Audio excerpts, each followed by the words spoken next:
Assalamualaikum warahmatullahi wabarakatuh. Kita ketemu lagi di materi perkuliahan K3 dan Hukum Ketenagakerjaan.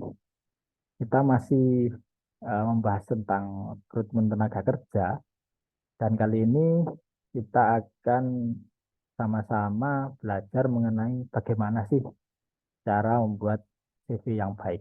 Nah, nanti saya akan tampilkan juga contoh CV yang baik itu seperti apa. Oke. Nah, ini ada beberapa ketentuan umum. Tentu karena ini sudah eranya digital gitu ya, kita nggak bahas CV yang manual, apalagi yang ditulis tangan itu sudah jarang ya. Jadi umumnya kalau Anda bikin CV ya formatnya digital gitu ya, maksudnya soft copy gitu ya, soft file gitu. Kecuali ya Anda diminta yang sebaliknya, harus ngirim lamaran CV dalam bentuk hard copy, nah itu beda lagi. Terus berikutnya formatnya harus PDF. Jadi bukan format yang lain. Kalau Anda pakai file gitu ya, format digital itu pastikan formatnya PDF, bukan Word, apalagi Excel gitu ya. Wah, itu kalau HD sudah melihat formatnya yang buat Excel itu ya sudah alergi duluan ya.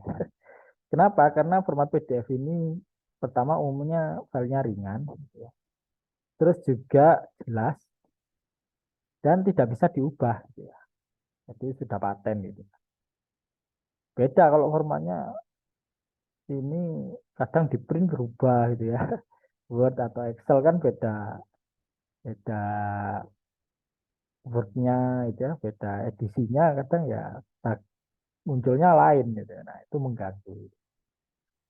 Terus ukurannya harus ringkas. Jadi pastikan jangan banyak-banyak itu. Kenapa? Karena ya yang buka itu kan ya pakai internet juga dan makin berat, makin besar filenya ya makin sulit dibuka itu ya. Makin lama. Padahal kan artinya juga nggak punya banyak waktu. Jadi pastikan ya maksimal 2 mega lah gitu. Toh CV itu isinya bukan gambar-gambar ya, paling gambarnya cuma foto aja ya. Yang lain kan keterangan saja, harusnya ringan. Terus informasi harus detail untuk pengalaman dan organisasi. Jadi ada keterangan gitu, tugas atau perannya apa, gitu. Nanti detailnya kita akan lihat contohnya.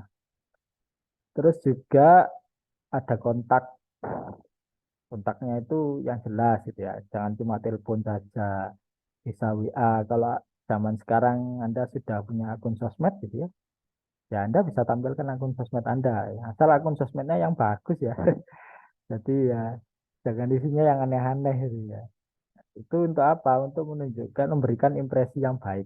Oh, bahwa biasanya Anda melakukan apa sih gitu. Ya tentu kalau yang agak pribadi sekedar ada memang ada liburannya, ada ini ya boleh-boleh saja gitu. Asal isinya jangan liburan terus gitu ya.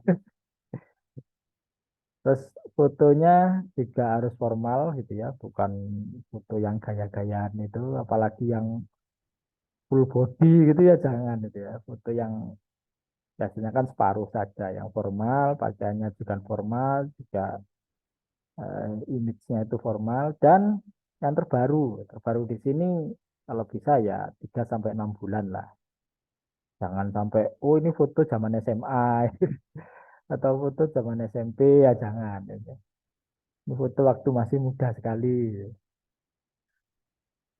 Terus simbol yang digunakan juga yang standar kalau yang diperlukan saja, jangan yang aneh-aneh. Jadi jangan banyak gambar ramai sekali itu ya enggak gitu ya. Nah, cara membuat CV itu yang pertama harus berfokus pada isi atau konten, bukan sekedar desain. Ya tentu desain itu boleh-boleh saja ya. Anda bikin yang menarik itu ya boleh, tapi jangan lupakan kontennya. Gitu ya. Jangan desainnya bagus, isinya nggak jelas. Gitu. Seperti yang kemarin ya. Kan HRD akan waktu screening akan cek kualifikasi. Jangan sampai kualifikasinya nggak ada di atas. Gitu. Lah ya nggak berguna jadinya gitu ya.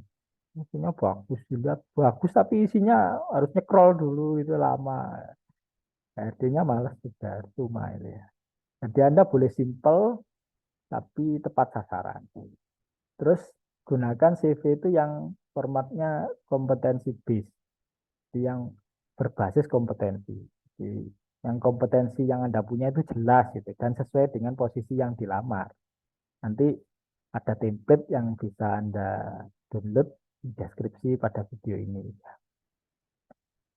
Nah, terus paling tidak isinya itu ada profil pelamar, ada kemampuan dan kompetensi, pengalaman kerja, pendidikan, termasuk juga organisasi gitu ya. Terus ada penghargaan, ada referensi kerja. Tentu ini kalau ada gitu ya. Jadi seperti penghargaan, referensi kerja kan kalau ada saja. Kalau nggak ada ya nggak ada ini. Tapi baiknya ada gitu ya. Baiknya ada. Oke. Nah, yang terakhir kalau itu tadi kan biasanya sosial itu. Jadi kalau Anda eh, melamar kerja kan di lamaran itu saat Anda kirim lewat email itu ya setidaknya selain lamaran yang Anda tulis pada body emailnya ya Anda lampirkan CV, foto, KTP dan yang penting-penting. Nah, hal-hal ini biasanya kalau saat Anda lolos untuk interview itu kan Anda suruh bawa tuh gitu. Nah, itu urutannya bagaimana gitu ya. Jadi yang paling depan tuh foto itu yang biasanya 4x6 gitu ya. Terus di belakangnya ada KTP, NPWP kalau ada, BPJS kalau ada, ya. Terus surat keterangan sehat dokter kalau memang diminta dan Anda punya. Terus yang utama CV-nya, terus surat lamaran. Jadi jangan dibalik ya, CV dulu baru surat lamarannya, terus lampiran. Yang utama kan ijazah, transkrip, SK3 itu ya. Yang lain-lain ya kompetensi dan lainnya kalau memang ada itu ya. Terus gunakan paperclip. Jangan Anda gunakan staples. Kenapa? Karena kalau Anda gunakan staples itu susah bukanya, merusak lagi gitu ya. Nah, merusak berkasnya. Gitu ya. Kalau Anda pakai paperclip kan berkasnya masih bagus kondisinya. Jadi kalau butuh diambil atau bagaimana untuk didokumentasikan itu ya masih aman. Tapi kadang juga nggak diminta bawa ya. Kalau itu memang HRD-nya sudah ngeprint sendiri ya, Anda nggak perlu bawa juga. Jadi kalau diminta. Oke, berikutnya saya akan share gitu ya tentang eh, format contoh format CV gitu ya. Saya jelaskan. Nah, ini contohnya gitu ya. Oke. Nah, di sini yang pertama tentu ada foto gitu ya. 4x6 umumnya. Nah, ini nggak formal ini, harusnya yang formal ya. Terus ini nama, alamat, terus nomor telepon, email. Ini kalau Anda punya sosmed gitu ya. Portofolionya, bisa LinkedIn atau yang lainnya. Asal isinya bagus gitu ya. Terus ini profil. Profil ini tentu secara ringkas, misalnya Anda namanya siapa, lulusan dari mana, umur berapa gitu ya. Terus juga pengalamannya apa, penghargaannya apa, achievementnya gitu. Yang terus kompetensinya juga apa, yang tentu mendukung dengan posisi yang Anda lamar gitu ya. Terus ini kemampuan dan kompetensi, kenapa harus taruh depan ya ini tadi. Biasanya lowongan kerja itu kan minta kualifikasi tertentu. Nah, harapannya kualifikasi yang diminta itu ada di sini gitu. Sehingga ketika HRD melihat set, di halaman pertama sudah tahu oh ini punya kemampuan itu. Nah, jadi ini bisa nih gitu. Kalau ini di belakang gitu ngeliat ini mana ya gitu ya. Nggak cocok kualifikasi. Terus ini pengalaman kerja, ingat pengalaman kerja harus jelas ya, PT-nya apa, terus Anda pakai apa di situ, terus apa yang Anda kerjakan, tugasnya, nah, nggak usah banyak-banyak ya, tentu yang sesuai gitu ya, yang mendukung, atau kalau nggak ada yang ini ya yang ada lah gitu ya. Terus kalau Anda masih fresh graduate, kalau Anda pernah magang atau freelance, boleh Anda masukkan ini. Itu juga termasuk, magang itu juga termasuk pengalaman kerja, itu. Magang PKL termasuk pengalaman.